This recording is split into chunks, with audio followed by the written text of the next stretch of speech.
a man knelt in a quiet friary in southern Italy, and when he stood up, his hands were bleeding, not from an accident, not from illness, from wounds that appeared out of nowhere, wounds that matched the hands of a man who died 2,000 years ago on a cross. Doctors examined him, scientists studied him, skeptics mocked him, and for 50 years those wounds never healed. Who was this man, and why did the devil himself try to break him night after night for decades? If you already feel a chill right now, comment "I feel it" below, because we are about to go somewhere very few people are willing to go. This is the story of Padre Pio. A story of blood, fire, warning, and mercy. And by the end of this video, you will understand something about your own soul that you did not know when it started. Let's begin. Francesco Forgione was born in 1887 in a small farming town in Italy called Pietrelcina. He was the son of poor farmers. Nothing about his birth looked extraordinary. And yet, from the time he was a small child, something followed him that most people never experience in a lifetime. He saw things. He said later in life that as a boy he assumed everyone could see what he saw. Jesus, Mary, his guardian angel, standing beside him as naturally as a neighbor standing in a doorway. It wasn't until he grew older that he realized the truth. No one else in the room could see what he saw.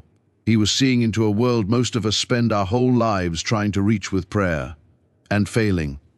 Think about that for a moment. A little boy in a poor village, quietly assuming that heaven was simply visible, that it was normal, that it was close. And then think about your own life.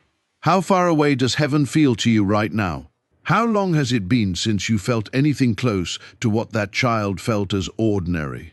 Hold on to that question. We'll come back to it. At 15, Francesco entered the Capuchin order and took the name Pio. He was frail, sickly, in and out of the infirmary for most of his early religious life. Doctors at the time genuinely believed he wouldn't survive to see 40. He nearly didn't become a priest at all. His body kept betraying him again and again, as if something did not want him to reach the altar. But he reached it anyway. And that's the first lesson Padre Pio teaches us before we even get to the miracles. The version of you that God is calling toward the light is very often the version your own body, your own fear, your own doubt will fight the hardest against. If you have been sick, tired, discouraged, delayed, you are not disqualified. You are in good company. Now let's talk about September 20th, 1918. Padre Pio was praying alone in the choir loft of the church in San Giovanni Rotondo, in front of a large crucifix. He was 31 years old. What happened next, he described later with a kind of trembling reluctance. He never wanted to talk about it, and honestly, wouldn't you avoid talking about it too? He said he saw a figure bleeding from hands, feet, and side coming toward him. And then came a pain like nothing he had ever felt. When it passed, he looked down. His hands were pierced, actual open wounds through the flesh, bleeding steadily.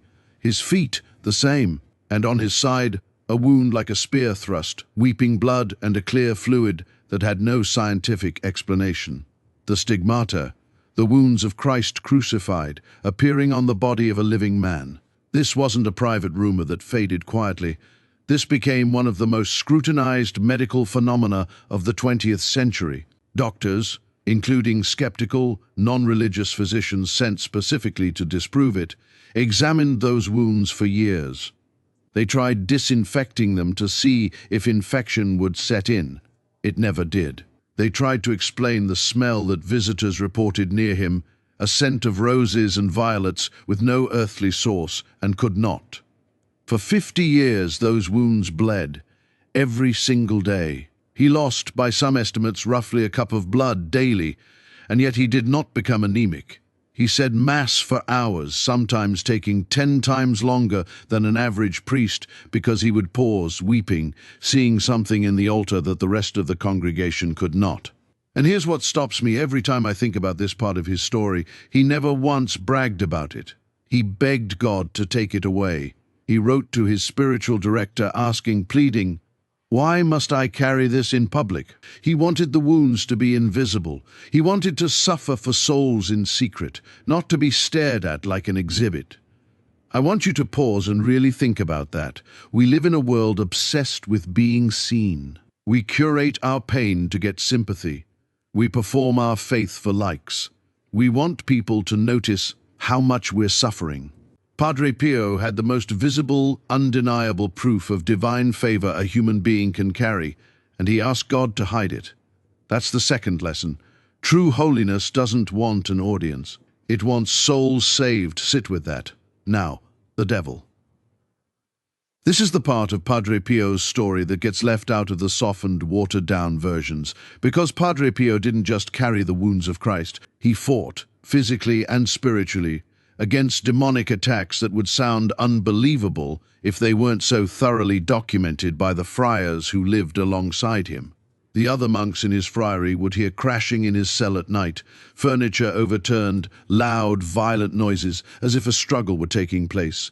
They would rush in and find Padre Pio bruised, sometimes bleeding, exhausted, alone in an empty room. He said the devil would appear to him in horrifying forms, sometimes as a black dog, sometimes as a naked woman trying to tempt him, sometimes as his own superiors giving him false, cruel commands to test his obedience. He was physically beaten in the night by a force his brothers could hear through the walls but never see.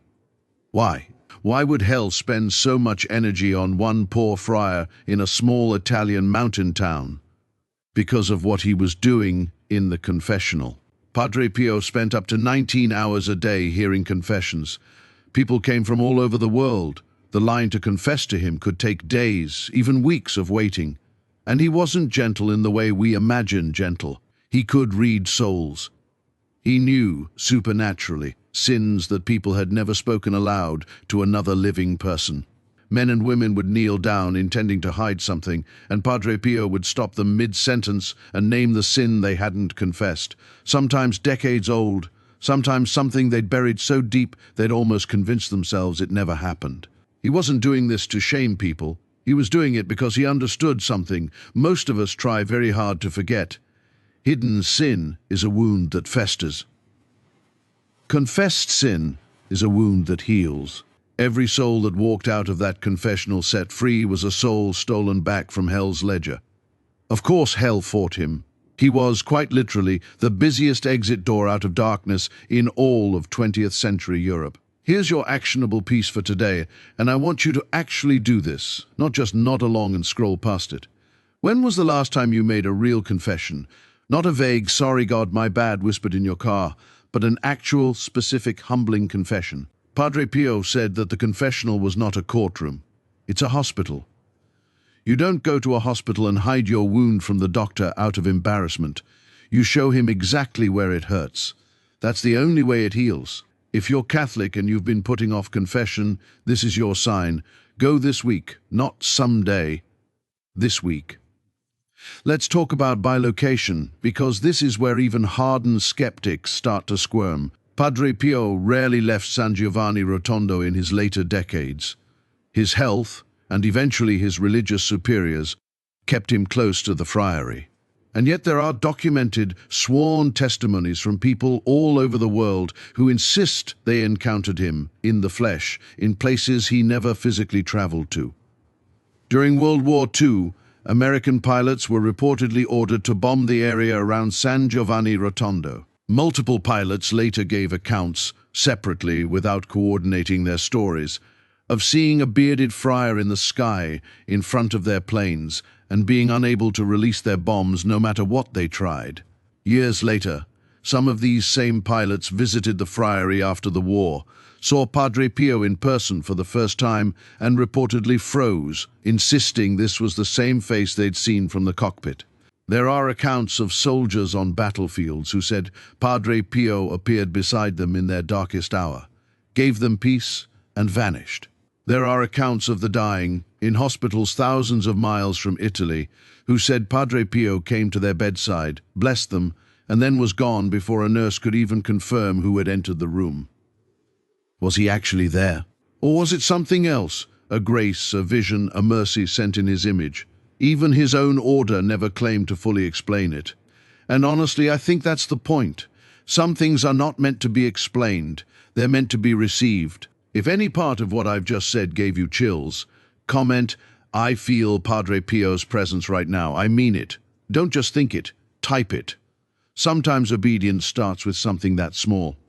Now let's talk about the warning, because Padre Pio wasn't only a wonder worker, he was also at times terrifyingly blunt.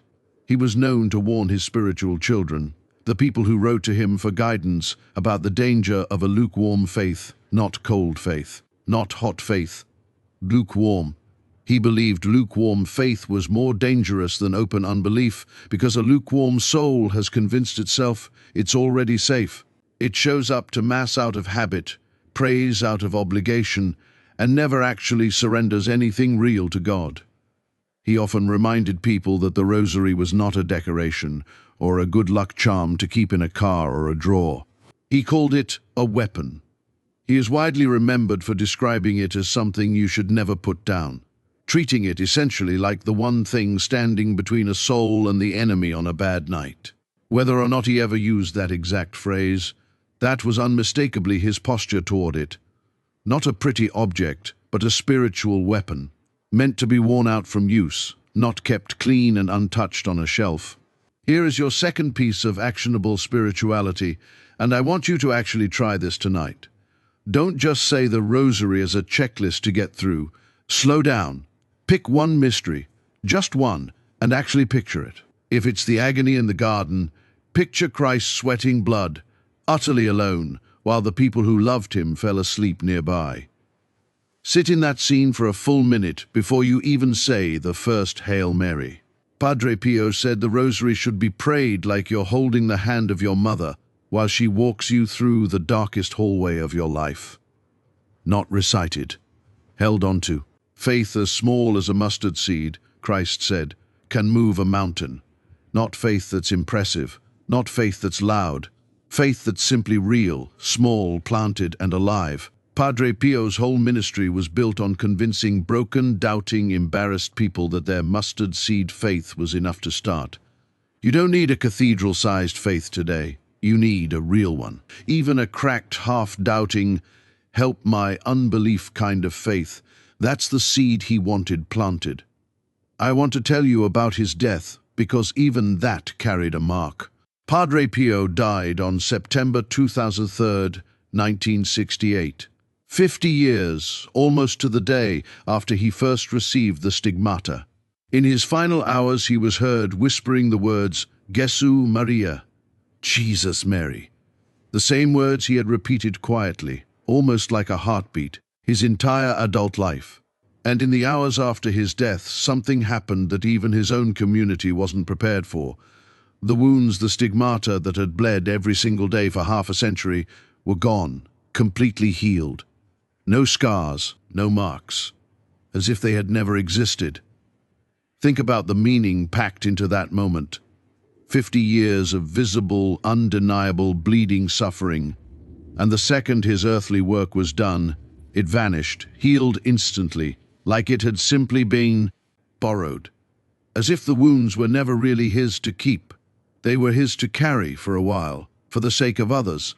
Isn't that in some way what all of our suffering is supposed to become? Not permanent, not pointless, carried for a while for a reason we may not fully understand until it's over. If that thought moved something in you, take a second and actually sit with it before you keep scrolling. I mean it. Pause the video for 5 seconds if you need to.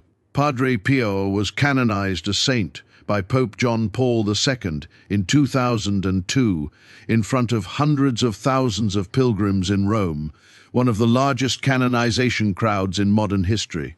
A poor, sickly farm boy from Pietrelcina who bled from wounds he never asked for, who fought demons in the dark alone, who gave away nearly every waking hour of his life to strangers kneeling in a confessional, became one of the most beloved saints of the modern age. So, what do we actually do with all of this? What does a story this enormous ask of someone just watching a video on their phone tonight? Here is what I believe Padre Pio would say to you, right now, If he were sitting across from you, the way he sat across from thousands of strangers who trusted him with their darkest secrets. He would tell you that your wounds, whatever they are, whatever you've been hiding, whatever sin or shame or fear you've buried so deep you've almost forgotten it's there, are not disqualifying. They're an invitation. Go to confession. Actually go.